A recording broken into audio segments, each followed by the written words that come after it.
살면서 단 한 번이라도 집을 구해본 적이 있는 분들이라면 오피스텔 물건 중에 전입신고할 수 없음 이라고 되어 있는 오피스텔을 보셨을 겁니다. 전입신고를 하지 않으면 대항력이 없기 때문에 나중에 보증금을 돌려받지 못할 수도 있다는 이야기 얼핏 들어보셨을 텐데, 전입신고 불가라고 떡하니 적혀있는 오피스텔에 전세나 월세로 들어가도 되는지 궁금하셨을 겁니다.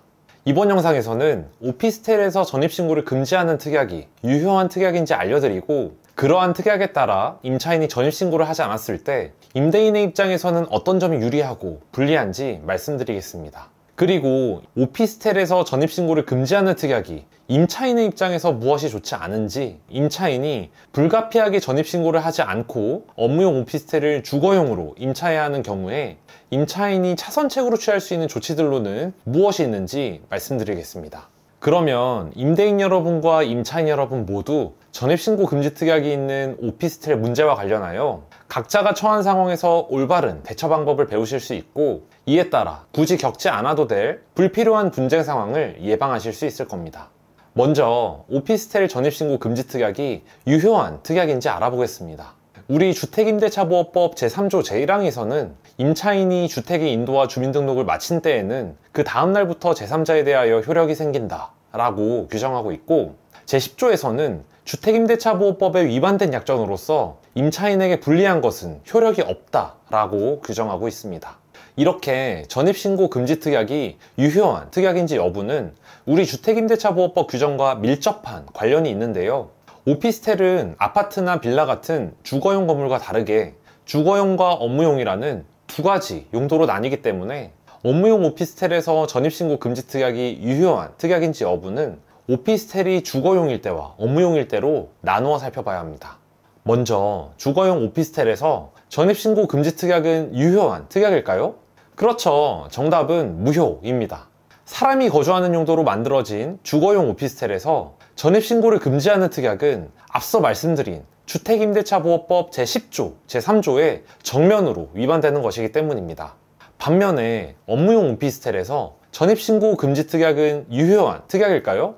그렇죠. 정답은 원칙적으로 유효입니다.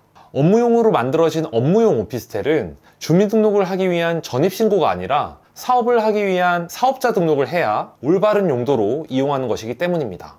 하지만 주의할 점은 업무용 오피스텔에서 전입신고 금지 특약을 작성할 때는 해당 시설은 업무용이므로 임차인은 사업자 등록을 하여야 하며 전입신고를 할 수 없다와 같이 가능한 구체적으로 작성해야 한다는 것입니다. 왜냐하면 우리 하급심 판례에 따르면 전입신고 금지 특약을 포함한 임대차 계약서의 내용과 주변 사정을 종합적으로 살펴봤을 때 임대인은 임차인이 업무용 오피스텔을 주거용으로 사용할 것을 알면서도 형식적으로 전입신고를 금지하는 특약을 작성하였다고 볼 만한 사정이 있다면, 그러한 전입신고 금지 특약은 주택임대차보호법에 의해 무효이고, 이에 따라 임차인이 전입신고 금지 특약을 위반하여 임대인에게 어떠한 손해를 끼치더라도 임차인은 임대인에게 어떠한 손해배상 의무가 없다라는 취지로 판시한 바 있기 때문입니다. 따라서 업무용 오피스텔에서 전입신고 금지 특약을 단순히 전입신고를 할 수 없다와 같이 포괄적으로 작성하는 경우에 따라서 임대인은 임차인이 이러한 전입신고 금지 특약을 위반함으로써 임대인에게 어떠한 손해가 발생하더라도 임대인은 임차인으로부터 아무런 손해도 보상받지 못하게 될 수 있습니다.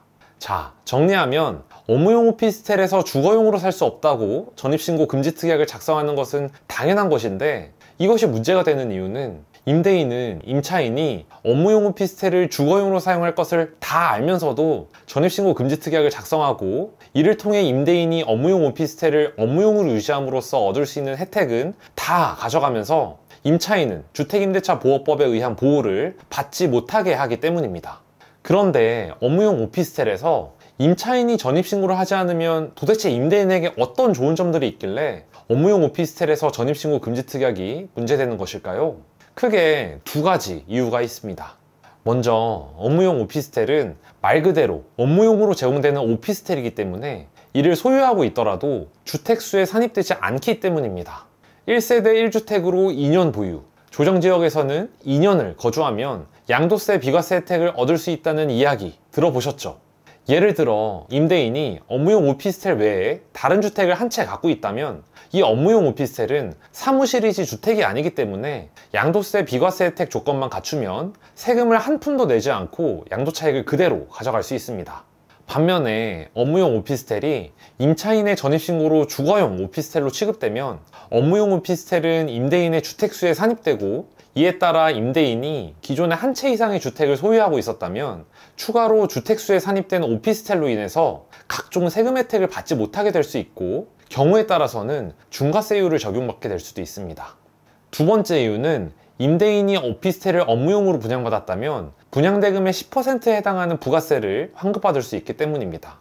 반면에 업무용 오피스텔이 임차인의 전입신고로 주거용 오피스텔로 취급되면 임대인은 기존에 환급받았던 부가세를 전부 토해내야 할 수 있습니다. 여기에 과태료는 덤이고요. 참고로 업무용 오피스텔이 임차인의 전입신고만으로 주거용 오피스텔로 취급될 수 있는 이유는 경제적 실질과 법적 형식이 일치하지 않는 경우에 경제적 실질에 따라 과세한다는 실질 과세 원칙 때문에 그렇습니다.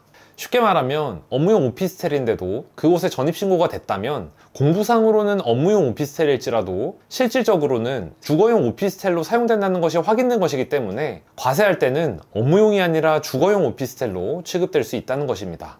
그러면 업무용 오피스텔을 임차인이 전입신고를 하지 않고 주거용으로 사용했을 때 임대인이 져야 할 위험 요소는 단 하나도 없는 걸까요?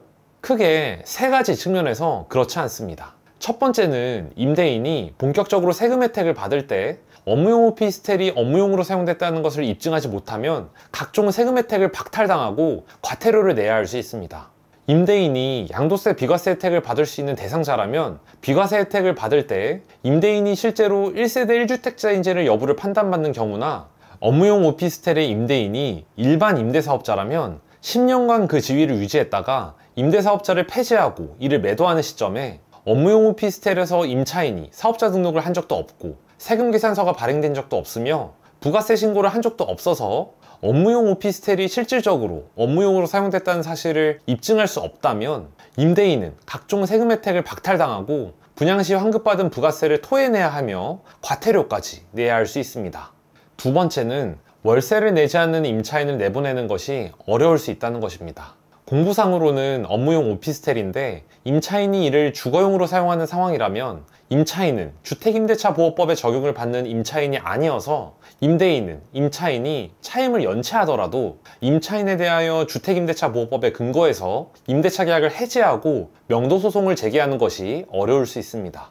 또한 업무용 오피스텔을 주거용으로 사용하고 있는 임차인은 업무용 오피스텔이 주거용으로 전환됐을 때 임대인이 부담할 수 있는 여러 위험사항 등을 이용해서 임대인의 월세를 내라는 요구에 오히려 전입신고를 하겠다거나 신고하겠다는 식의 반응을 보일 수도 있습니다. 마지막으로 세 번째는 임차인이 오피스텔을 파손했을 때 임차인에게 원상회복 의무 이행을 요구하는 것이 어려울 수 있다는 것입니다.